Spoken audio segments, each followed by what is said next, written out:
Ini adalah suatu gambaran umum ke depan dari suatu kajian dengan abstraksi terjadinya evolusi berkelanjutan dari beberapa poros utama global saat ini yang mulai mencuat dan mengusung kepentingan mereka di kancah geopolitik dunia. Global Specialty Insight Center meramalkan adanya evolusi berkelanjutan ini mulai berupaya memaksimalkan kepentingan nasional sendiri. Proses tersebut mulai terlihat jelas pra-pandemi COVID-19. Namun, pandemi dan perang Rusia-Ukraina telah memperburuk situasi dalam banyak hal. Jadi tinjauan geopolitik ini secara keseluruhan pada tahun 2023 didasarkan pada tatanan dunia yang terbelah seiring munculnya pusat-pusat kekuatan baru tersebut dan makin ketatnya peta persaingan untuk memajukan kepentingan negara masing-masing. Sistem keamanan yang diusung oleh Barat mendapat tantangan dengan munculnya sistem keuangan alternatif yang merombak rantai pasokan dan menggeser kebijakan industri.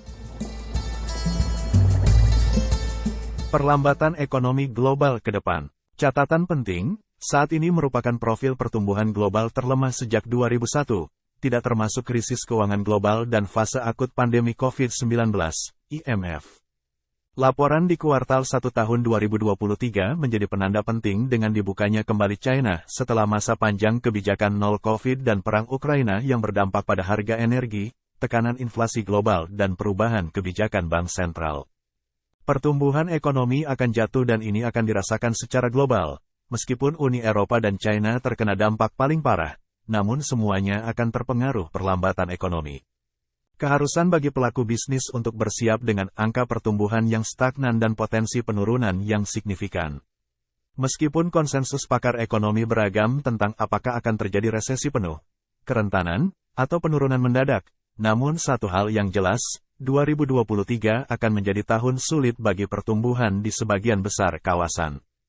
Perekonomian global dihadapkan pada berbagai tantangan geopolitik, termasuk perang Rusia-Ukraina yang masih berlangsung, kelanjutan pandemi COVID, peristiwa terkait iklim, kebijakan perdagangan yang semakin proteksionis, serta distorsi ekonomi. Tekanan ini dirasakan di seluruh sentra ekonomi dunia dengan gejala inflasi, kenaikan suku bunga berkelanjutan, gangguan pada rantai pasokan, kenaikan harga energi, dan pasar tenaga kerja yang lesu. Perlambatan ekonomi akan berdampak di seluruh dunia, namun AS, China, dan Uni Eropa terkena dampak secara tidak proporsional, sementara pasar negara berkembang masih melihat peluang terbaik untuk tetap tumbuh secara berkelanjutan. PDB AS diperkirakan akan tumbuh pada level 1% di tahun 2023 ini, turun hampir setengah dari perkiraan tahun 2022 umumnya karena perlambatan belanja konsumen. Di China, guncangan terakhir dari kebijakan lockdown nol COVID yang semuanya mengarah pada kondisi tingkat pertumbuhan terendah China sejak era tahun 1970-an, di luar pandemi 2020 menurut OECD. Uni Eropa juga menghadapi kenaikan harga energi, bahan pokok dan perumahan karena perang Rusia-Ukraina terus mengakibatkan tekanan inflasi yang dramatis dan krisis biaya hidup di seluruh kawasan.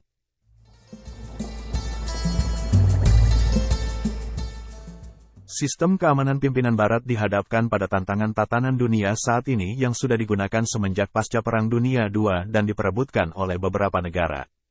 Pakta Pertahanan Atlantik Utara, NATO, diresmikan sesaat sebelum Uni Soviet menguji senjata nuklir pertamanya.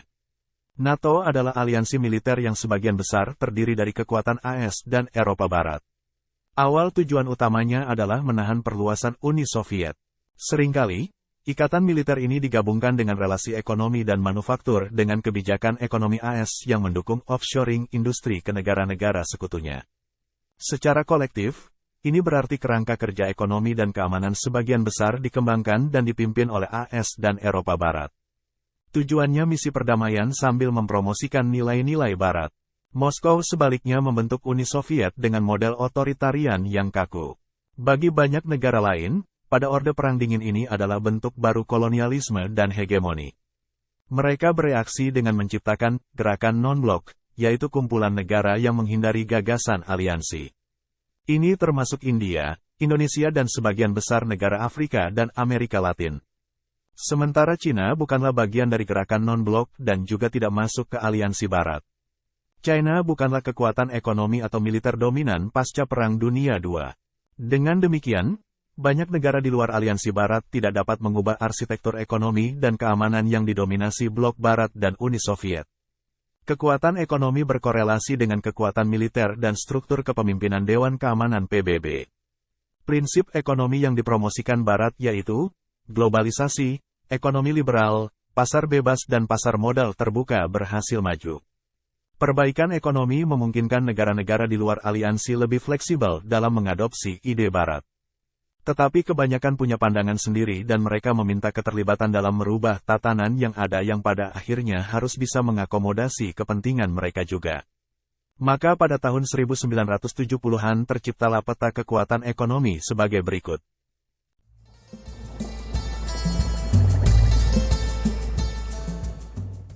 Pada tahun 1980-an, Uni Soviet turun ke posisi 5 dan ekonomi AS hanya 2 kali lebih besar dari Jepang, yaitu 2,9 triliun dolar Amerika Serikat dan 1,1 triliun dolar Amerika Serikat. Setelah 3 dekade globalisasi, China melonjak ke posisi 2 tepat di belakang AS, dengan rasio dominasi yang menyempit. Pada tahun 2022 perekonomian AS 25,3 triliun dolar Amerika Serikat dan China menyusul di belakangnya dengan 20 triliun dolar Amerika Serikat. Sementara India masuk peringkat dengan 3,3 triliun dolar Amerika Serikat.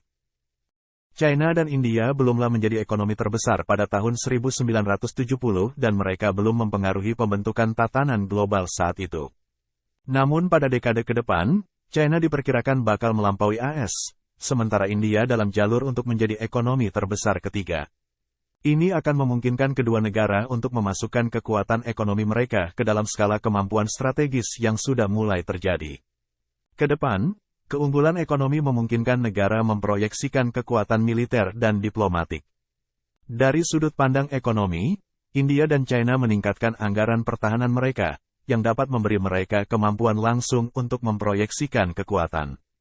Tetapi di luar kekuatan tradisional, keduanya juga memanfaatkan bobot ekonomi mereka yang tumbuh pesat untuk dapat mengarahkan kebijakan luar negeri sesuai dengan kepentingan mereka.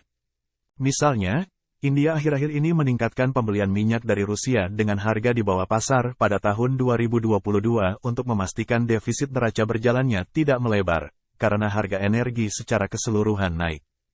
Awalnya, AS protes dan berusaha menekan India, tetapi akhirnya Sekretaris Gedung Putih, Antony Blinken menyatakan bahwa India bisa saja membeli minyak Rusia berapapun yang diinginkannya.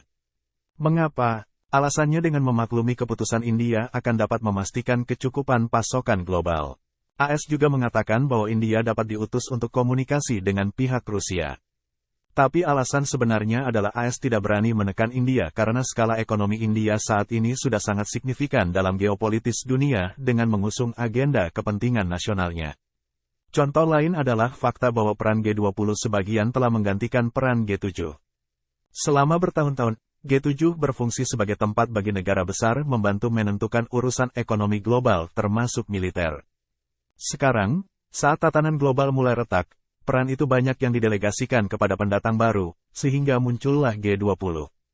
Pada tahun 2023, diantisipasi negara-negara ini, ditambah beberapa negara lain seperti Arab Saudi, Turki, Rusia, Indonesia, Uni Emirat Arab, yang menyodok pada skala berikutnya akan siap menantang tatanan dunia global yang ada.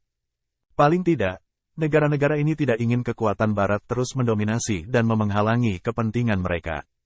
Mereka akan memanfaatkan kekuatan ekonomi dan militer yang dimiliki dalam mencari peran yang lebih besar dalam mengusung kepentingannya dalam skala global.